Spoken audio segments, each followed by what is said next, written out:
Alhamdulillah kita masih diberikan kesehatan hingga pagi hari ini.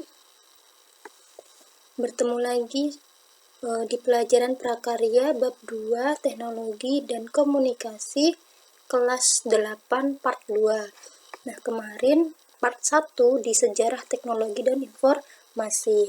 Nah, sebelum kita melanjutkan materi, alangkah baiknya kita baca basmalah sama-sama. Bismillahirrahmanirrahim.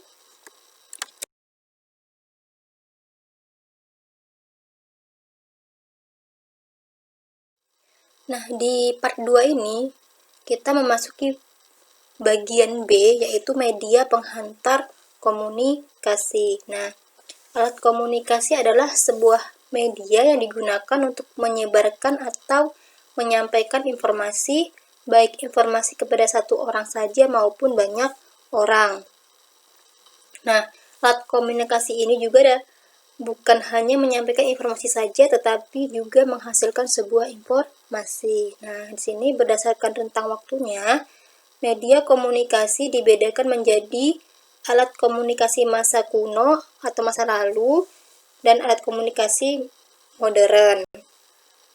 Nah, kita akan bahas di part 2 ini, yaitu alat komunikasi masa lalu. Nah, alat komunikasi masa lampau atau tradisional dibagi beberapa. Nah, yang pertama yaitu ada lonceng. Lonceng adalah suatu peralatan sederhana yang digunakan untuk menciptakan bunyi. Lonceng biasanya berbentuk tabung dengan salah satu sisi yang terbuka dan bergema saat dipukul. Lonceng banyak digunakan dalam peribadatan beberapa agama di dunia sebagai penanda waktu ibadah atau beberapa ritual. Nah, seiring perkembangannya teknologi komunikasi pada masa modern ini, lonceng ini sudah jarang digunakan. Nah, meskipun demikian, ada beberapa tempat masih tetap menggunakan untuk keperluan umum. Contohnya, masih ada beberapa sekolah yang menggunakan lonceng sebagai tanda pergantian jam pelajaran, jam istirahat, jam masuk kelas, dan juga untuk pengumuman. Nah, yang kedua ada beduk. Beduk merupakan instrumen musik yang telah digunakan sejak ribuan tahun lalu yang memiliki fungsi sebagai alat komunikasi tradisional, baik dalam ritual keagamaan maupun politik. Di Indonesia, biasanya beduk digunakan sebagai penanda waktu sholat atau sembahyang bagi umat Islam. Beduk terbuat dari sepotong kayu besar atau pohon enau sepanjang kira-kira 1 meter atau lebih. Nah, bagian tengah batang dilubangi sehingga berbentuk tabung besar. Nah, ujung batang yang berukuran lebih besar ditutup dengan kulit binatang yang berfungsi sebagai membran atau selaput gendang. Nah, bila ditabuh, beduk menimbulkan suara yang berat, bernada khas dan rendah, tetapi dapat terdengar sampai jarak yang cukup jauh. Nah, yang ketiga yaitu api. Nah, api adalah zat panas yang ditimbulkan dari benda yang terbakar.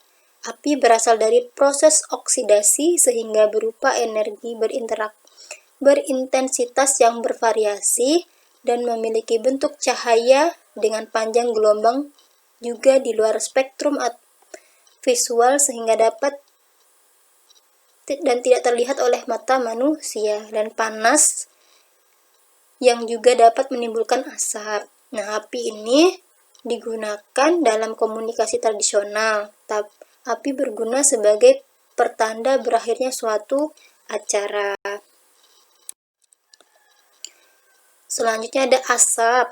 Nah, secara umum, sinyal asap digunakan untuk mengirim berita, sinyal bahaya, sebagai tanda darurat atau mengumpulkan orang banyak ke suatu tempat.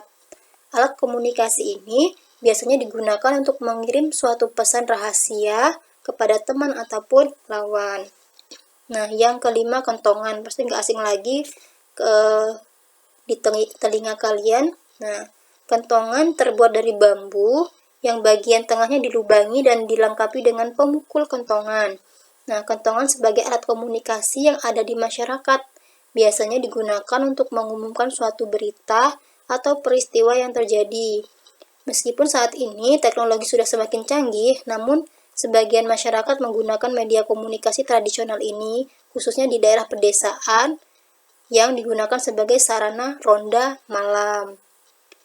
Nah, dalam penggunaannya, kentongan dipukul dengan irama yang berbeda-beda sesuai kejadian yang akan atau dan sedang terjadi. Misalnya, tanda kentongan yang bernadakan adanya kebakaran rumah, bencana banjir, pencurian atau gelombang pasukan lawan yang datang menyerang di masa peperangan pada zaman dahulu. Nah, itu fungsi kentongan.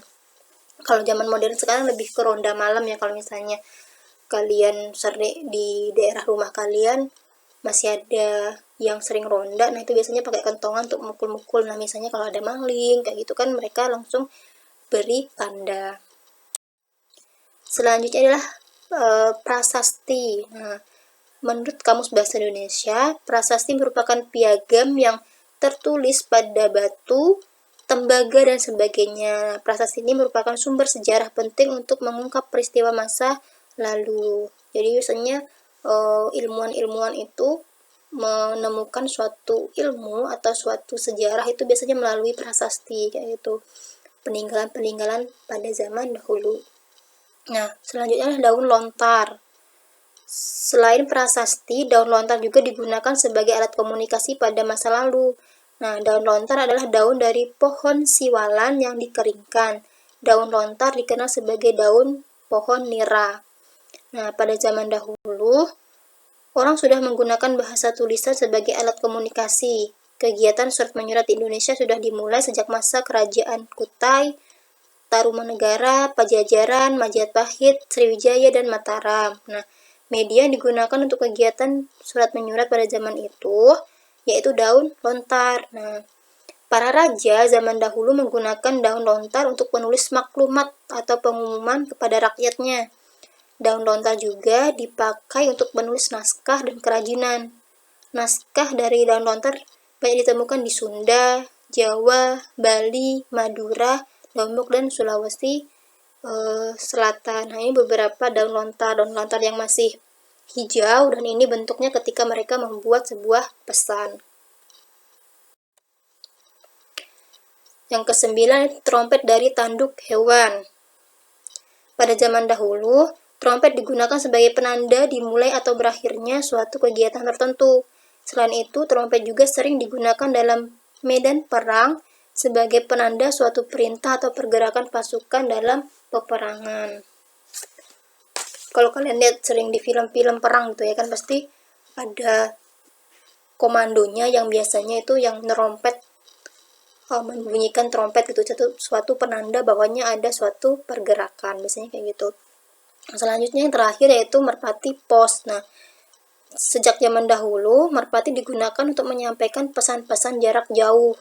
Merpati merupakan salah satu jenis burung yang cukup pintar, memiliki daya ingat yang kuat, kemampuan navigasi, dan memiliki naluri alamiah yang dapat kembali ke sarang meskipun sudah jauh pergi dan dengan jarak yang jauh dan pada waktu yang lama. Nah, dengan sifat-sifat tersebut, surat yang dibawa merpati pos pasti sampai di tujuan atau sangat kecil kemungkinan surat tersebut kesasar. Nah, itu pada zaman dahulu ya, mereka mengirim surat itu melalui burung merpati. Selain itu juga merpati yaitu burung yang setia, biasanya kayak gitu. Oke, sekian dari Ustazah tentang alat komunikasi kuno. Nanti part selanjutnya yaitu ada alat komunikasi modern. Nah, sebelum kita akhiri, kita baca hamdalah sama-sama. Alhamdulillahirrabbilalamin. Apabila ada kesalahan datangnya dari Ustazah, apabila banyak kelebihannya itu datangnya dari Allah. Sekian. Assalamualaikum warahmatullahi wabarakatuh.